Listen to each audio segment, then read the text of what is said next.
ബ്രഹ്മോസ് മിസൈലുകൾ സ്വന്തമാക്കാൻ മറ്റ് രാജ്യങ്ങൾ ഇപ്പോൾ മത്സരിക്കുകയാണ്. ബ്രഹ്മോസ് മിസൈലുകളാകട്ടെ ശത്രുവിന്റെ നെഞ്ചുകൂട് തകർക്കാൻ ശേഷിയുള്ള ആയുധമാണ്. അതാണ് ഇന്ത്യയുടെ പക്കലുള്ളത്. ഇവ സ്വന്തമാക്കാൻ മത്സരിക്കുന്ന രാജ്യങ്ങളുടെ പട്ടികയിലേക്ക് ഇപ്പോൾ ഇന്തോനേഷ്യ എത്തുകയാണ്. ഇതുമായി ബന്ധപ്പെട്ട് പ്രധാനമന്ത്രി നരേന്ദ്രമോദിയുമായി ഇന്തോനേഷ്യ സന്ദർശിച്ച വേളയിൽ ഇരു രാജ്യങ്ങളും തമ്മിൽ ഒരു അതിനിർണായകമായ പ്രതിരോധ സാമ്പത്തിക കരാറുകളിൽ ഒപ്പുവെച്ചിരിക്കുകയാണ് എന്ന വാർത്തയാണ് പുറത്തുവരുന്നത്. ഇന്തോനേഷ്യൻ സൈന്യത്തിന് ഇന്ത്യയുടെ ബ്രഹ്മോസ് ക്രൂയിസ് മിസൈലുകളും വായുവിൽ നിന്ന് വായുവിലേക്ക് തന്നെ തൊടുക്കാനാകുന്ന അസ്ത്ര മിസൈലുകളും നൽകാനുള്ള സുപ്രധാന കരാറുകളാണ് ഇരു രാജ്യങ്ങളും തമ്മിൽ ഇപ്പോൾ ഒപ്പുവെച്ചിരിക്കുന്നത്. DRDO വികസിപ്പിച്ചതാണ് അസ്ത്ര മിസൈലുകൾ. ഓപ്പറേഷൻ സിന്ധൂർ വേളയിൽ അസ്ത്ര മിസൈലുകളും ഇന്ത്യ റഷ്യ സംയുക്ത സംരംഭമായ ബ്രഹ്മോസ് എയറോസ്പേസ് വികസിപ്പിച്ച ബ്രഹ്മോസ് സൂപ്പർസോണിക് ക്രൂയിസ് മിസൈലുകളും മികച്ച പ്രകടനമാണ് കാഴ്ചവെച്ചത്.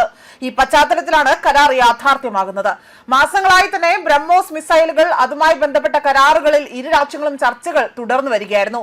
ഇതോടുകൂടി തന്നെ ഫിലിപ്പീൻസ്, വിയറ്റ്നാം എന്നീ രാജ്യങ്ങൾക്ക് ശേഷം ബ്രഹ്മോസ് മിസൈൽ കരാറിൽ ഒപ്പിടുന്ന മൂന്നാമത്തെ കിഴക്കൻ ഏഷ്യൻ രാജ്യമായി തന്നെ ഇവിടെ ഇന്തോനേഷ്യ മാറുകയാണ്. അതേസമയം ഇതിനോടൊപ്പം തന്നെ ഇന്ത്യയുടെ തിരഞ്ഞെടുപ്പ് നടപടിക്രമങ്ങളിൽ വോട്ടെടുപ്പിന് ഉപയോഗിക്കുന്ന ഇലക്ട്രോണിക് വോട്ടിംഗ് മെഷീന്റെ മാതൃകയിൽ ഇന്തോനേഷ്യയ്ക്കായി തന്നെ പ്രത്യേക ഇലക്ട്രോണിക് വോട്ടിംഗ് മെഷീനുകൾ വികസിപ്പിക്കാൻ ഇന്ത്യയുടെ പിന്തുണ നൽകണം, അല്ലെങ്കിൽ ഇന്ത്യ പിന്തുണയ്ക്കുമെന്നാണ് അറിയിച്ചിരിക്കുന്നത്. ആയുധ ഇടപാടിന് പുറമെ തന്നെ മലാക്ക കടലിടുക്കിന് സമീപം തന്ത്രപ്രധാനമായ സ്ഥാനത്തുള്ള സബാങ്ക് അതേപോലെ സബാങ്ക് തുറമുഖം ഇരു രാജ്യങ്ങളും സംയുക്തമായി തന്നെ വികസിപ്പിക്കാൻ തീരുമാനിച്ചിരിക്കുകയാണ്. ഇന്ത്യയുടെ ഗ്രേറ്റ് നിക്കോബാർ പോർട്ട് പ്രൊജക്റ്റിൽ നിന്ന് 100 മൈൽ മാത്രം അകലെ സ്ഥിതി ചെയ്യുന്ന തുറമുഖമാണ് സബാങ്ക്. അതേപോലെ തന്നെ ഇന്ത്യയെ സംബന്ധിച്ചിടത്തോളം നിർണായകമായ ഈ കരാറാകട്ടെ അവിടെ സ്റ്റീൽ, നിക്കൽ, അപൂർവ ധാതുക്കൾ എന്നിവയുടെ വിതരണ ശൃംഖല ശക്തിപ്പെടുത്തുന്നതിനായി തന്നെ ഇന്തോനേഷ്യയിലെ ഈ മേഖലകളിൽ ഇന്ത്യ നിക്ഷേപം നടത്താനും തീരുമാനമായിരിക്കുകയാണ്. അതോടൊപ്പം തന്നെ അതായത് ഇന്ത്യയുടെ ഈ ഗുണനിലവാരമുള്ള മരുന്നുകൾ ഇന്തോനേഷ്യക്കാർക്ക് എളുപ്പത്തിൽ ലഭ്യമാക്കുമെന്നും അവിടുത്തെ ആരോഗ്യ പ്രവർത്തകർക്ക് പരിശീലനം നൽകുമെന്നതാണ് ഇപ്പോൾ പ്രധാനമന്ത്രി നരേന്ദ്രമോദി വ്യക്തമാക്കിയിരിക്കുന്നത്. 3 ദിവസത്തെ സന്ദർശനത്തിനായി തന്നെ ജക്കാർത്തയിലെത്തിയ പ്രധാനമന്ത്രി നരേന്ദ്രമോദിക്ക് ആവേശോജ്ജലമായ സ്വീകരണമാണ് ലഭിച്ചത്.